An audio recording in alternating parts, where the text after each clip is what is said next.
is Bedtime Stories, Grownup Edition, Feast of Famine, Part 16. Now, when we left off, Angela hosted Stephanie's bridal shower at the estate, and when the festivities wrapped up, the real show began. The Queen Mother pulled Jada's card, and then Stephanie and Veronica beat the brakes off of her. Angela learned that Jada was in fact the woman in the photographs, and that Q was not a willing participant. The photos were staged. There's only one question left to be answered, and that's how Jada managed to take the photos. And that's precisely what Angela asked her next. In response, Jada said, "I told him that those photos were for my eyes only.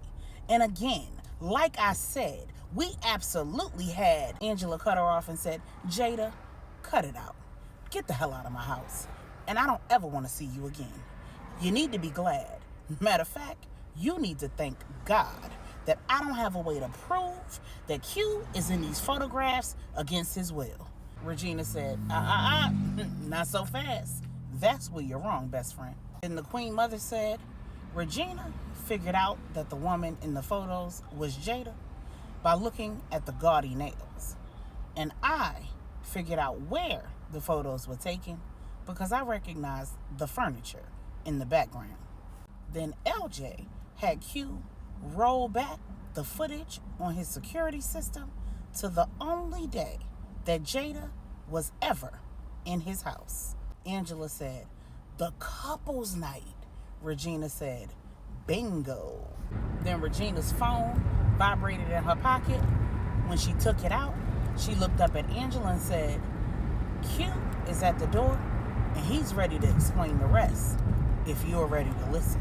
Angela went to the door, and on her porch was Q and 2 DPD officers. She let them in and led them to the banquet room where Jada was. Jada was not so pleasantly surprised to find out that she was going to jail. She was being charged with a plethora of crimes, including SA, inducing the consumption of a foreign substance by fraudulent means, capturing illicit photos without consent, distribution of illicit photos without consent, and more. On her way out in handcuffs, she had the unmitigated gall to confirm her guilt by saying, "Well, he couldn't get it up anyway." Q wasn't embarrassed or ashamed. He replied, "I wasn't supposed to, for you." When the room cleared out, he handed Angela his phone, and on the screen was several boxes from his surveillance video. When Angela hit play on the first video, there it was, clear as day. Jada slipping something into Q's drink from a clear vial. About 10 minutes later, Donovan and Veronica are seen exiting the house, and then Deacon Davis is seen going to his car while Jada goes to the restroom. A few minutes later, Q is seen stumbling and a little unsteady on his feet. He's then seen laying down and passing out on the same chaise lounge that's in the photographs. And not 3 minutes later, Jada is seen exiting the restroom, and then Angela pauses the video. She says to Q, "I don't need to see any more of this video. I already believed you when I looked at the photographs again." Q says, "I need you to see the rest." Angela says, "My only concern is how you're doing. Are you okay?" Q says, "Oh, I'm fine, and I'm fit as a fiddle and in perfect health because I went to see the doctor just in case. Even though I know nothing actually happened, I had to make sure. I had to keep me and you safe." Angela said, "I appreciate that, but that's not what I meant. I meant emotionally. I don't know why some women don't realize that this is wrong no matter who's doing it, man or woman." Q said, "Babe, I promise you, I'm fine. First of all, I don't even remember anything that happened that night. Secondly, that won't be the first time that a woman has tried to take advantage of me when I was under the influence. Usually, though, I'm under the influence of alcohol.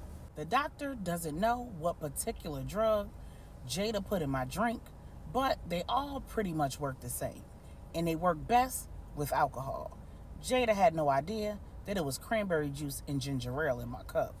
So it didn't have the desired effect. While I appeared to be conscious when she was moving me around and I looked like I was participating, there was one problem. My words were not in line with whatever it was that we were doing, and my man was not a willing participant. Angelo said, I gathered that from the photos. Q chuckled and said, press play on the video. When Angela played the remaining video, she was pissed off. She saw everything that Jada did to stage those photos. Then suddenly, she burst out laughing and she said, babe, I'm sorry. I'm so sorry. I do not mean to laugh. This is not funny, but I can't believe you said that. Q said, what she did wasn't funny, but what I said was hilarious. On the video, clear as day, Q can be heard saying, nah, Angela got my mans on pre-order. He ain't available for you, shawty. Then he said, I don't know what you doing, and neither do you. And the statement that put the nail in the coffin was when he said, you could do that till you choke to death, and you still not gonna get what you want. You might as well head home and try that on Deacon Davis. Q said, apparently whatever she gave me a loose tongue. Angela said, babe, I can't believe that this is happening. Q said, it's not happening. It happened and it's over. Angela said, I'm so sorry that I doubted you. Q said, it's okay. How could you not doubt me? I saw those pictures. I would have doubted me too. Believe it or not, this happens to men way more often than most people even realize. Angela said, I believe it. I just have one question. How on earth did you show these pictures to the Queen Mother? Q said, I promised you that if you ever had a reason to run, I would chase you. That was what I had to do to chase you. Angela said, well, you caught me. Then she did her signature move, and she and Q kissed passionately. Then Q said, I love you, Angela. There was no way in the world that I was going to let you believe that I would do something like that to you, to us. Now, I have reason to suspect that Deacon Davis was in on this. That's why I keep telling you, I need you to be careful. Angela said, I promise I am. The next day at the Salvation Center of Dallas, the word had already gotten around about the shenanigans after Stephanie's bridal shower. And apparently, Pastor Corey's mother heard all about it. I don't know if she thought because she was the groom's mother that she had license to say whatever she wanted to, or if she misunderstood how Stephanie gets down.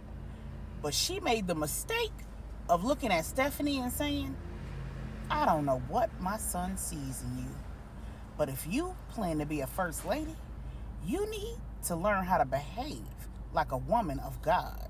And I don't know if Stephanie was just over it because she looked at Corey's mother and said, I don't know what your son sees in me either, but if I punch you in your face, let's see if he still wants to marry me. Baby, Angela grabbed Stephanie and drug her into her office. And then Deacon Davis looked at Corey and said, that woman just threatened your mother. Are you sure you want to marry her? Pastor Corey said, shut up. Then he looked at his mother and said, Ma, you know, I'm not going to stand for nobody disrespecting you. But you also need to know that I'm not going to allow you to disrespect my wife. Now, if you hurl an insult, you're going to have to be able to take an insult. I don't care what anybody thinks of Stephanie. I love her, and she's going to be my wife. And I'll step down from this church before I let these gossiping hennies have any impact on my decision. As a first lady and my mother, you should know better than getting caught up in their gossip. If anything, you should have shut it down and come to me and talk to me about it. Now, you can either go with me and apologize to Stephanie, or all of y'all can go ahead and get back on a plane and head home. What you want to do? After his mother went with him to Angela's office to apologize to Stephanie, Angela and her whole family headed out and headed to the Queen Mother's and Pop's Andy's for Sunday dinner.